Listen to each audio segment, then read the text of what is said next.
राधे राधे बच्चों। आज की इस वीडियो में हम देखने वाले हैं कि क्लास 12th का जो इंग्लिश का एग्जाम होने वाला है 2026 का, उसके लिए मैं आपके लिए बहुत ही शानदार ग्रामर के कुछ क्वेश्चंस लेके आया हूं।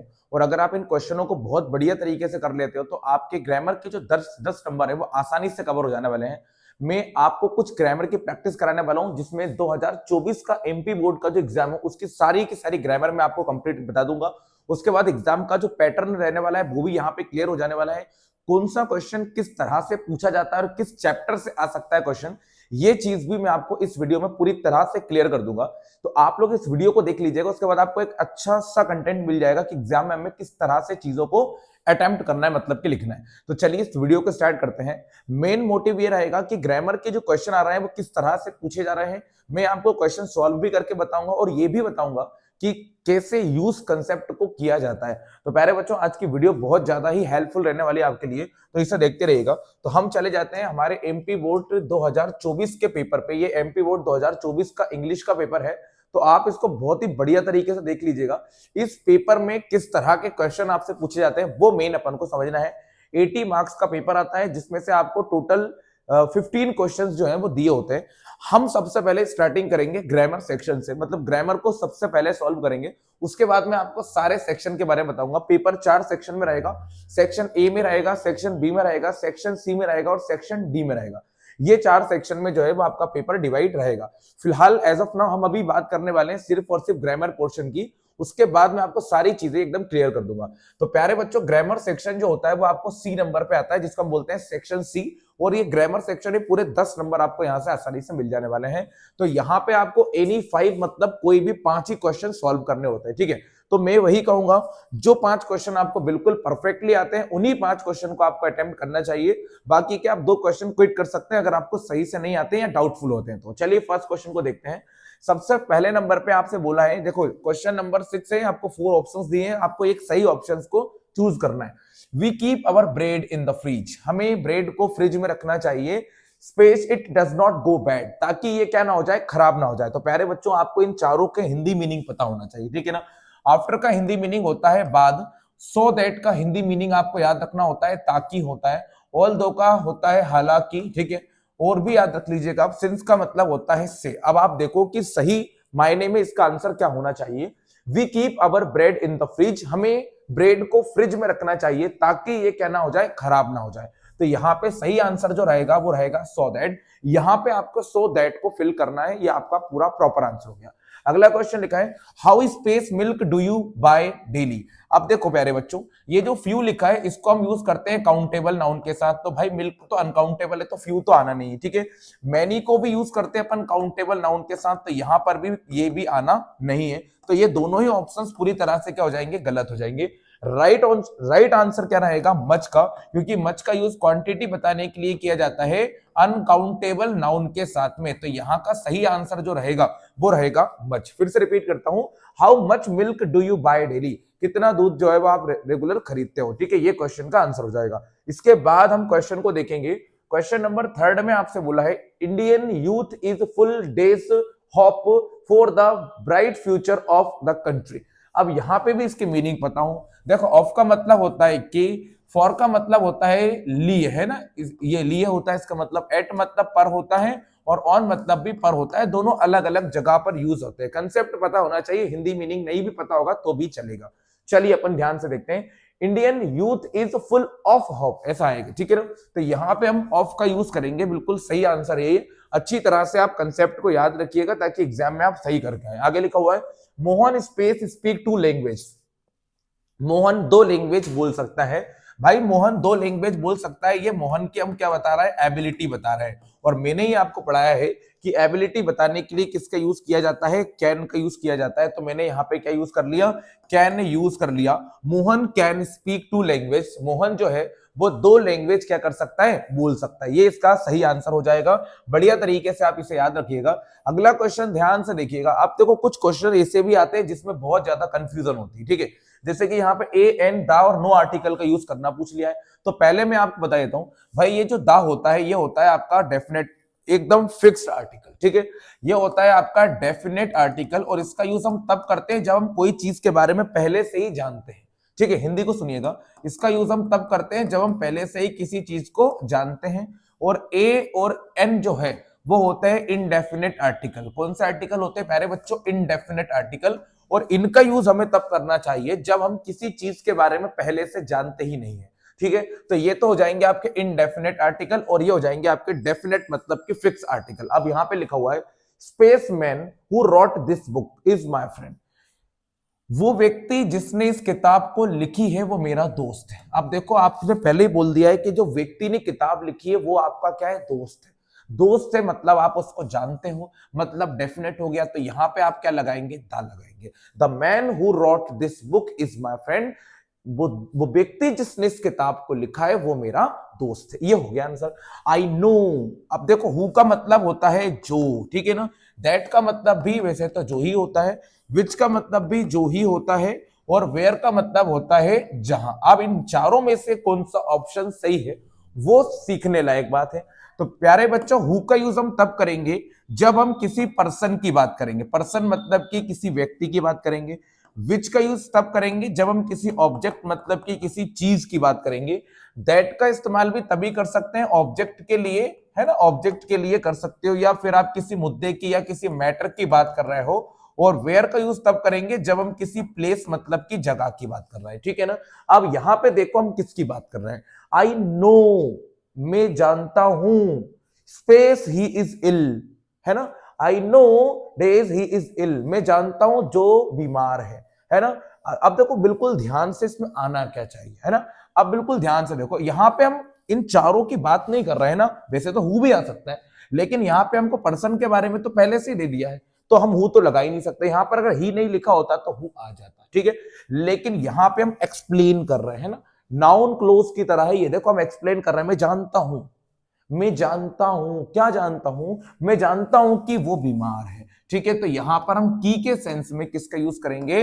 दैट का यूज करेंगे। सेंटेंस को एक्सप्लेन करने के लिए हम दैट का यूज करते हैं। ठीक है, ये चीज आप बिल्कुल बढ़िया तरीके से याद रखिएगा।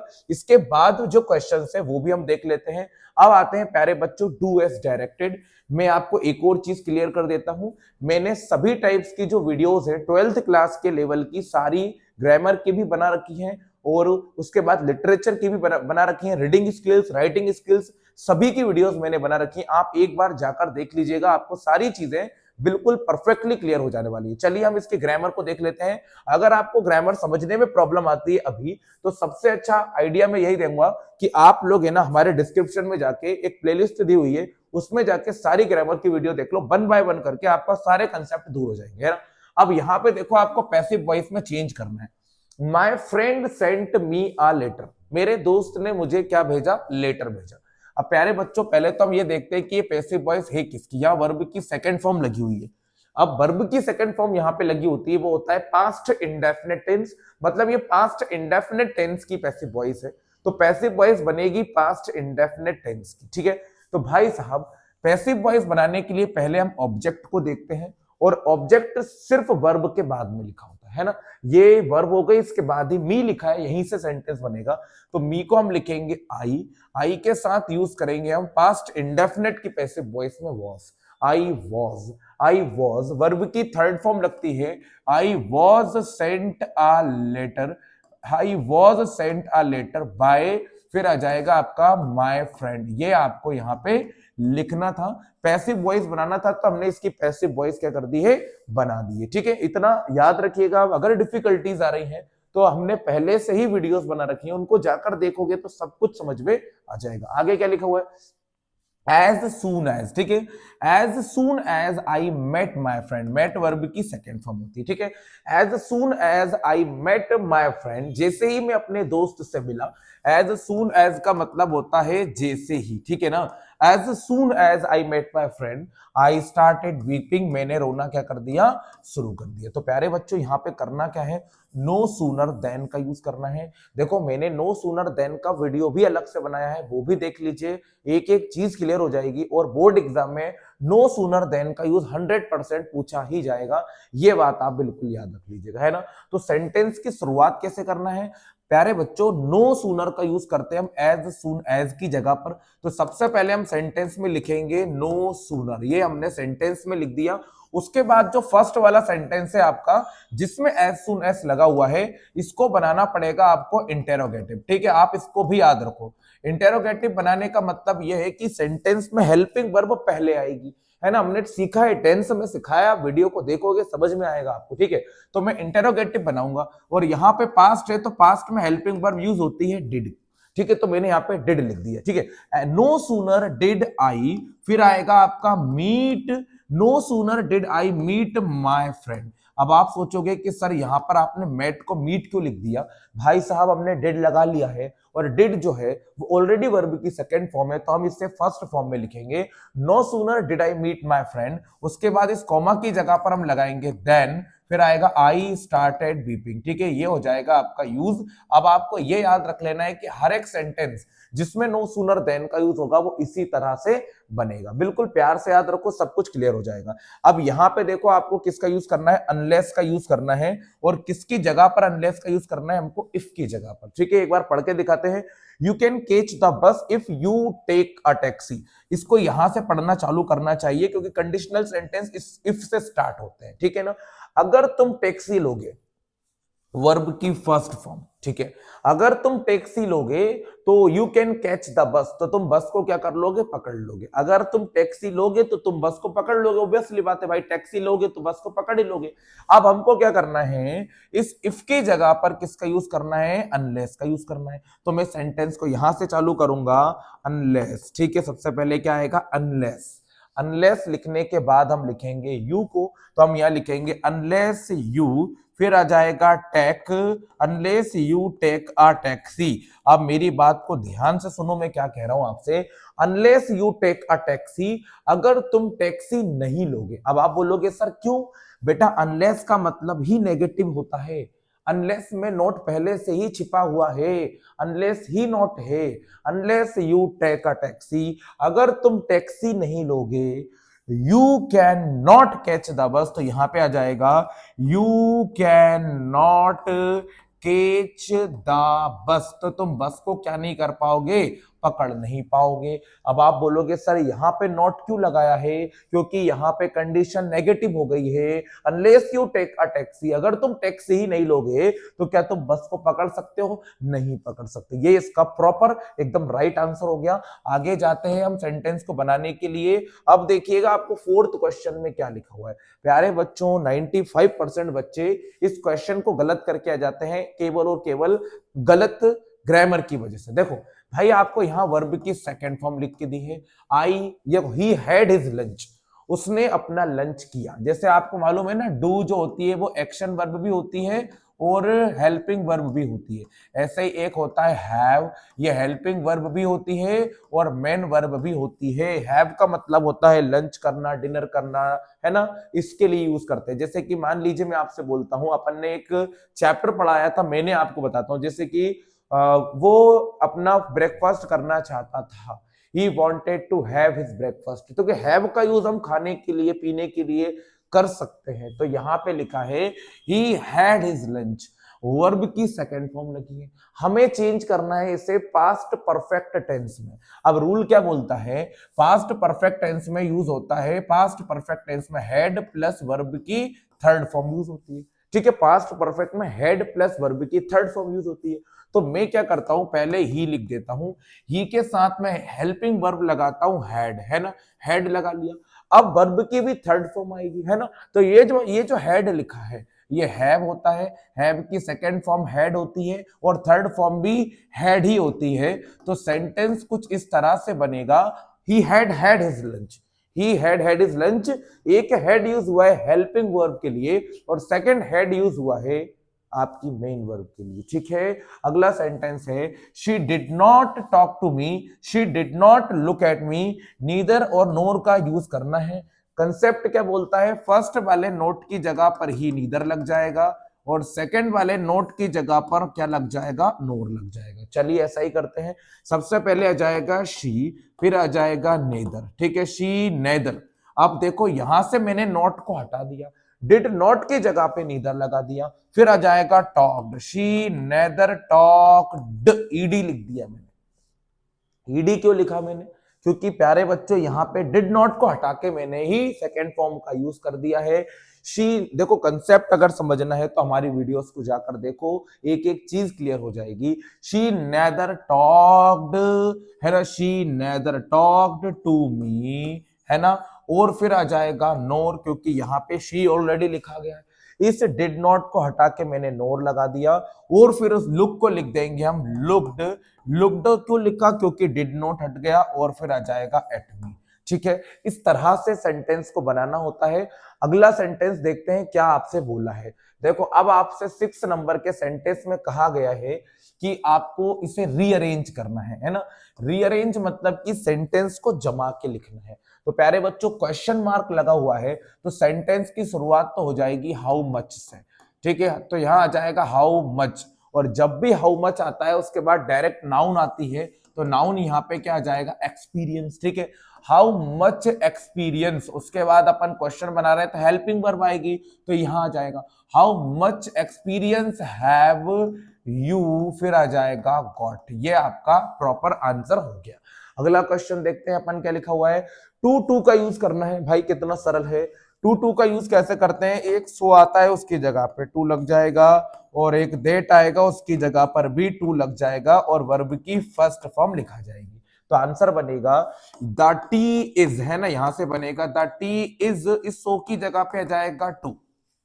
ठीक है, the tea is too hot, ऐसा बनेगा the tea is too hot, फिर इस दैट की जगह पे भी टू आ जाएगा। देखो मैंने क्या करा, इस सो की जगह पे मैंने टू लगाया, इस दैट की जगह पे मैंने टू लगाया, वर्ब की फर्स्ट फॉर्म लिखेंगे तो आएगा the tea is too hot, और दैट की जगह पे टू, डायरेक्ट वर्ब की फर्स्ट फॉर्म मतलब कि ड्रिंक, और फिर आ जाएगा इट। ऐसे ये सेंटेंस बन जाएगा। मतलब बहुत ही शानदार सा सेंटेंस है, आसानी से कंप्लीट हो जाएगा। ये हो गई है आपकी 10 नंबर की ग्रामर पूरी कंप्लीट। ठीक है, आगे के कुछ क्वेश्चंस मैं आपको और दिखाता हूं जो एग्जाम के लिए जरूरी है। प्यारे बच्चों आपको है ना ये लिखा हुआ है एक्सट्रैक्ट, है ना, हमने अभी सेक्शन नंबर सी कंप्लीट करा है, सेक्शन नंबर डी से चालू होता है आपके एक्सट्रैक्ट। यह आपको दिया हुआ है गांधी जी वाला जो चैप्टर है, इंडिगो चैप्टर 12th क्लास की बुक में पढ़ा है तो मिलेगा, और नहीं पढ़ा है तो हमारी वीडियो जाके देख लीजिएगा, वहां से आपको क्वेश्चन आंसर क्लियर हो जाएंगे।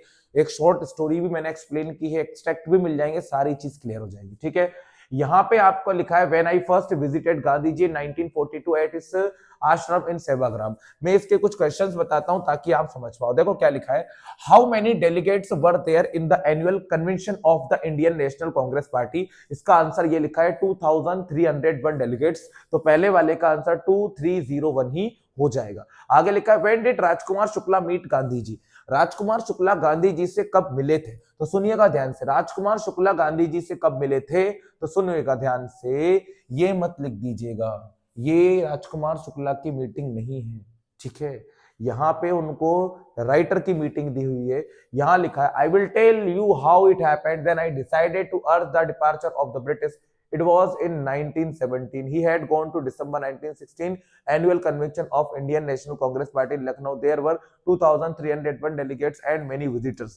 प्यारे बच्चों इसका सही आंसर जो रहेगा वो रहेगा 1917। ठीक है, तो याद रखिएगा राजकुमार शुक्ला गांधी जी से कब मिले थे, 1917 में। ठीक है, अगला क्वेश्चन देखिएगा 1942 तो बिल्कुल करेक्ट नहीं लग रहा मुझे, यहाँ पे फर्स्ट मीटिंग की बात हो रही है, ये राजकुमार शुक्ला की मीटिंग की बात नहीं हो रही। ठीक है, चलिए आगे सुनिएगा, लुईस फ्रीजर की मीटिंग थी वो। Give the similar meaning of the word peasant. Peasant मतलब होता है किसान, और किसान को इंग्लिश में कहते हैं हम फार्मर, तो फार्मर सही आंसर हो जाएगा। चंपारण इज सिचुएटेड, चंपारण कहां पे है, तो चंपारण कहां पे है, तो देखो यहां लिखा होगा, देखो यहां लिखा है नियर नेपाल, ये लिखा हुआ है ना, it was in the foot hills of towering Himalayas near the kingdom of Nepal, तो यहाँ पे नेपाल आप लगा देंगे। From which lesson this extract been taken, ये एक्सट्रैक्ट किस चैप्टर से लिया गया है, तो लिया गया है ये एक्सट्रैक्ट इंडिगो चैप्टर से। ठीक है, तो आंसर क्या आ जाएगा आपका, इंडिगो आंसर आ जाएगा। अब अपन बात करते हैं अगले वाले एक्सट्रैक्ट की। प्यारे बच्चों बहुत ही प्यारा सा एक्सट्रैक्ट एग्जाम में पूछिए, आपके नंबर बढ़ाने वाले क्वेश्चन हैं, आपके नंबर बूस्ट करने वाले क्वेश्चनों में एडेड है ये क्वेश्चन, बहुत जरूरी क्वेश्चन है। अब लिखा हुआ है read the following extract carefully and answer the questions. तो प्यारे बच्चों यहां लिखा हुआ है driving from my parents home to coaching last Friday morning I saw my mother beside me, those open mouth and face as an like that of a corpse and realized with pain that she was as old as she looked but soon put that thought away.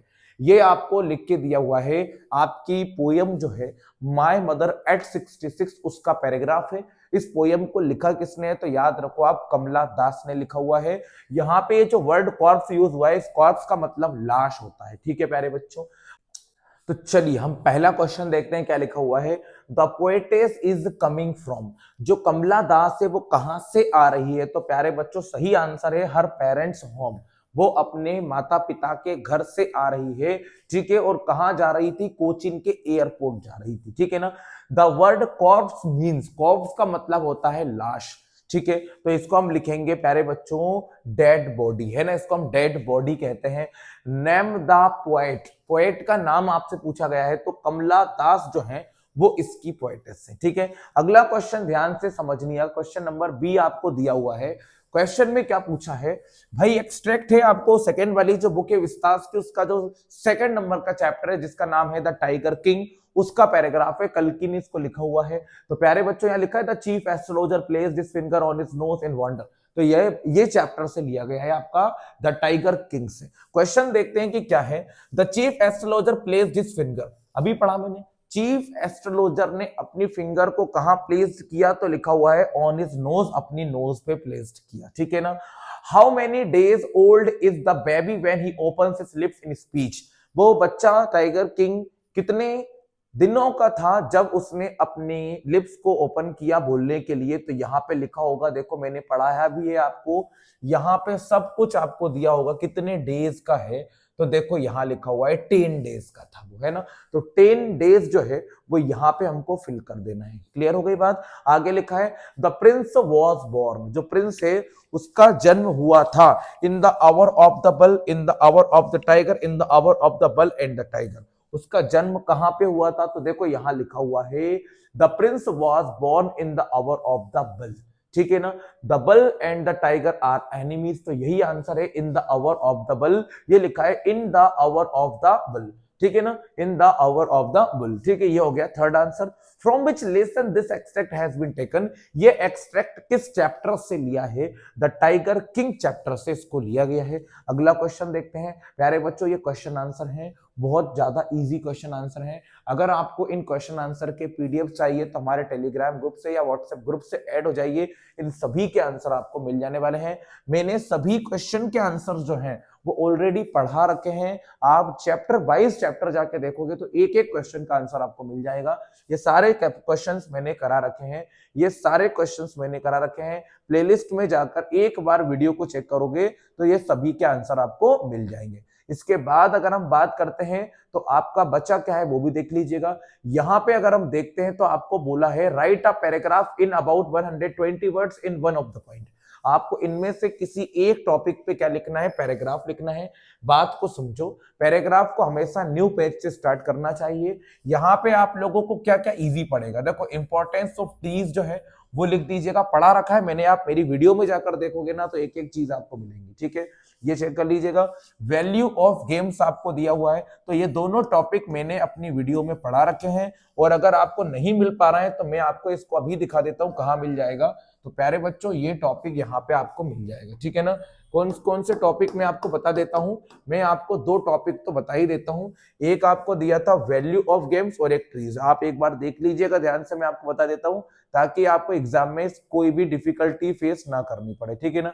ध्यान से देखते रहिएगा, importance of trees और value of games, ठीक है, ये अपन देख लेते हैं, ठीक है ना। ये हो जाएगा आपका ट्रीज वाला, यहाँ पे आप देख लीजिएगा, वीडियो में दिख रहा है, स्क्रीनशॉट ले लीजिए आप, तो ये भी क्लियर हो जाएगा। और फिर हम बात करते हैं, आपको एक ट्रीज वाला दिया हुआ है ना, ठीक है। अच्छा ट्रीज वाला हो गया, तो वैल्यू ऑफ गेम्स वाला भी ये लिखा हुआ है, इसको भी अच्छी तरह से देख लीजिएगा, तो हमारा डाउट जो है ना वो बिल्कुल भी नहीं रहेगा।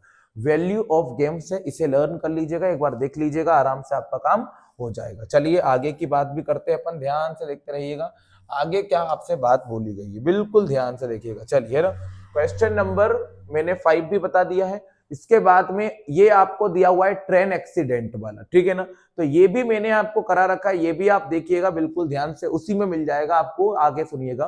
क्वेश्चन नंबर 4 देखते हैं, आपको एक लेटर लिखना है ना, लेटर लिखना है समर वेकेशन का, ठीक है। लेटर लिखना है आपको अपने फ्रेंड को समर वेकेशन का, आप अपना समय जो है वो अपने दोस्त के साथ क्या करना चाहते हो, स्पेंड करना चाहते हो। चलिए ये भी मैं आपको अपनी नोट्स में बता देता हूँ कहाँ आपको मिल जाएगा, बिल्कुल ध्यान से देख लीजिएगा। सॉल्यूशन पूरा दमदार दे रहा है, आपको समझ में आ जाएगा सारी चीजें। चलिए बिल्कुल ध्यान से देख लीजिएगा। लेटर क्या है, समर वेकेशन का लेटर है, बिल्कुल ध्यान से देखिएगा ना। समर वेकेशन का टॉपिक है आपका लेटर का। ये क्वेश्चन आप अगर कर लेते हो तो आपको बिल्कुल भी दिक्कत नहीं आना है। चलिए ये आपको समर वेकेशन का लेटर यहाँ पे मिल जाएगा। देखिएगा, देखो आपका आप अपने दोस्त को लेटर लिख रहे हो। Write a letter to your friend Shashthi, Ramnagar Dewas, for inviting her on summer vacation in Bhopal. Format को देख लीजिएगा, मैंने सिर्फ फॉर्मेट के लिए ही आपको यहाँ दिखाया है, और बाकी लर्न करना है तो इसका स्क्रीनशॉट ले लीजिएगा, एकदम परफेक्टली क्लियर हो जाएगा, ठीक है ना। इसके अलावा आपको और में क्या क्वेश्चन पूछा है ये भी मैं आपको बता देता हूँ प्यारे बच्चों। और में आपसे पूछा गया है कि write a letter to the post master of head post office to complain against the post master of your area, post man of your area, you are Priyanshi Batra, ठीक है, residing at 17 Ekta colony Guna. ठीक है, आपको लेटर लिखना है किसको, post master को। तो ये लेटर भी मैं आपको यहीं खोल के दिखा देता हूं प्यारे बच्चों। ये देखिएगा, ये लेटर आपको यहाँ मिल जाएगा। टॉपिक क्या दिया है आपको इस बार, पोस्ट मास्टर वाला टॉपिक आपको दिया हुआ है, ठीक है ना। तो मैं आपको ये भी दिखा देता हूं कि कहाँ मिलेगा। ये आपको लेटर दिया हुआ है, एक बार प्यार से अच्छे से देख लीजिएगा, दुलार से देख लीजिएगा। ये लेटर को पढ़ लीजिएगा, आपका काम आसानी से हो जाएगा। थोड़ा वीडियो को मैं शॉर्ट रखना चाहता हूं, नहीं तो मैं एक्सप्लेन भी कर देता। आपको फॉर्मेट को फॉलो करना है तो आप यहां से देख सकते हो, ठीक है ना। ये क्वेश्चन भी आपका आसानी से कंप्लीट हो जाएगा। देन हम क्वेश्चन नंबर 3 को देखते हैं। यहाँ पे आपको एनुअल फंक्शन के ऊपर क्या प्रिपेयर करना है, एनुअल फंक्शन के ऊपर आपको नोटिस लिखना है। तो नोटिस का फॉर्मेट भी मैं आपको एक बार बता देता हूं कि नोटिस किस तरह से आपको एग्जाम में लिखने होंगे ना। नोटिस का फॉर्मेट भी आप एक बार अच्छी तरह से देख लो। तो प्यारे बच्चों देखो, नोटिस इस तरह से आपको सेट करना है, ठीक है। मैंने यहाँ पे आपके सामने टॉपिक दिखा दिया है, ब्लड डोनेशन कैंप। आप इस टॉपिक को चेंज करके एनुअल फंक्शन लिख दीजिएगा, ठीक है। टॉपिक ही तो चेंज करना है ना भाई, टॉपिक चेंज करके बाकी सारा जो मटेरियल होता है वो इस तरह से सेट होता है। तो ये हो जाएगा आपका कंप्लीट नोटिस, ठीक है। नोटिस के बाद हम देखते हैं कि क्वेश्चन में आपसे किस चीज की बात हुई है। इसके बाद आपसे बोला है कि आपको एक पोस्टर बनाना है। पोस्टर का टॉपिक क्या है देखो, समझना आप। Design an attractive poster on behalf of Indore police to educate and warn the people against unclaimed article like dolls, tiffin bags, sweet cases, transistor mobiles lying in public places, trains, buses. मतलब bomb blast वाले topic को आपको cover करना है। तो bomb blast वाले topic का मैं आपको बता देता हूं कि पोस्टर किस तरह से आप तैयार करेंगे। प्यारे बच्चों, पोस्टर बनाने का काम और भी ज्यादा इजी है। देखो, ये आपका बॉम्ब ब्लास्ट वाला टॉपिक हो गया। इसको एक बार आराम से देख लीजिए ताकि एग्जाम में आपको परेशानी ना फेस करना पड़े, ठीक है। इस तरह से एकदम अट्रैक्टिव आपको बनाना है। लिखना है आपको, इफ यू आर अलर्ट, अगर आप अलर्ट हैं तो आप आसानी से बच सकते हैं किससे, बॉम्ब ब्लास्ट से। क्या क्या नोटिस करना है, when you notice any unclaimed, जब आप किसी भी डोल, tiffin box, transistor, brief case etcetera को देखते हो पब्लिक प्लेसेस पे, ट्रेन में या बसेस में, तो तुरंत ही कांटेक्ट कर सकते हो पुलिस स्टेशन को या डायल कर सकते हो 112, help Indore police, we will help you. आप इंदौर पुलिस की हेल्प करें, हम आपकी हेल्प करेंगे। ये क्वेश्चन भी आपका कंप्लीट हो गया, ठीक है। मतलब मैंने एकदम बारीकी से पेपर को एनालाइज किया है और क्वेश्चंस भी बताए हैं आपको सारे कि किस तरह से आपसे पूछे जा रहे हैं। क्वेश्चन नंबर 2 को देखेंगे प्यारे बच्चों। तो यहां पर आपको बनाने का बोला है नोट्स और टाइटल, ठीक है ना। तो नोट्स और टाइटल बनाने के लिए मैंने आपको लिए अलग से सेपरेट वीडियो बना रखा है। उस वीडियो में आप जाके देखो, आपको हर साल के नोट्स और टाइटल के वीडियोस मिल जाने वाले हैं। यहाँ पे एक्सप्लेन करना थोड़ा सा ज्यादा ही लॉन्ग हो जाएगा, तो आप जाकर डिस्क्रिप्शन में जाकर लिंक चेक करो, वहां आपको मिलेगा। इसके अलावा आप यहाँ पे देखो, अनसीन पैसेज आपको यहाँ पे दिए हुए हैं। अनसीन पैसेज के भी वीडियोस जो हैं वो मैंने ऑलरेडी बना रखे हैं। आप जाओगे तो आपको अनसीन पैसेज भी मिल जाएगा। क्लियर बात हो गई ना। ये चीजें आपको बढ़िया तरीके से करना है। जो एक्सप्लेनेशन मैंने आपको अभी दिया है, ये 2024 एमपी बोर्ड का पेपर जो है वो उसका एक्सप्लेनेशन दिया है। इस तरह से जो क्वेश्चन है वो आपके एग्जाम में पूछे जाएंगे। वीडियो अच्छा लगे तो प्लीज वीडियो को लाइक कीजिएगा और चैनल को सब्सक्राइब आप जरूर कीजिएगा। उसके अलावा आपको अगर हमारा कंटेंट चाहिए पढ़ने के लिए तो आप हमारे टेलीग्राम चैनल से जुड़ जाइए। उसका लिंक जो है वो आपको ग्रुप में मिल जाने वाला है, डिस्क्रिप्शन में मिल जाने वाला है। व्हाट्सएप चैनल से भी आप ऐड हो सकते हैं। वीडियो अच्छा लगे तो चैनल को सब्सक्राइब जरूर कीजिएगा। जय श्री महाकाल, मिलते हैं आपसे अगली वीडियो में।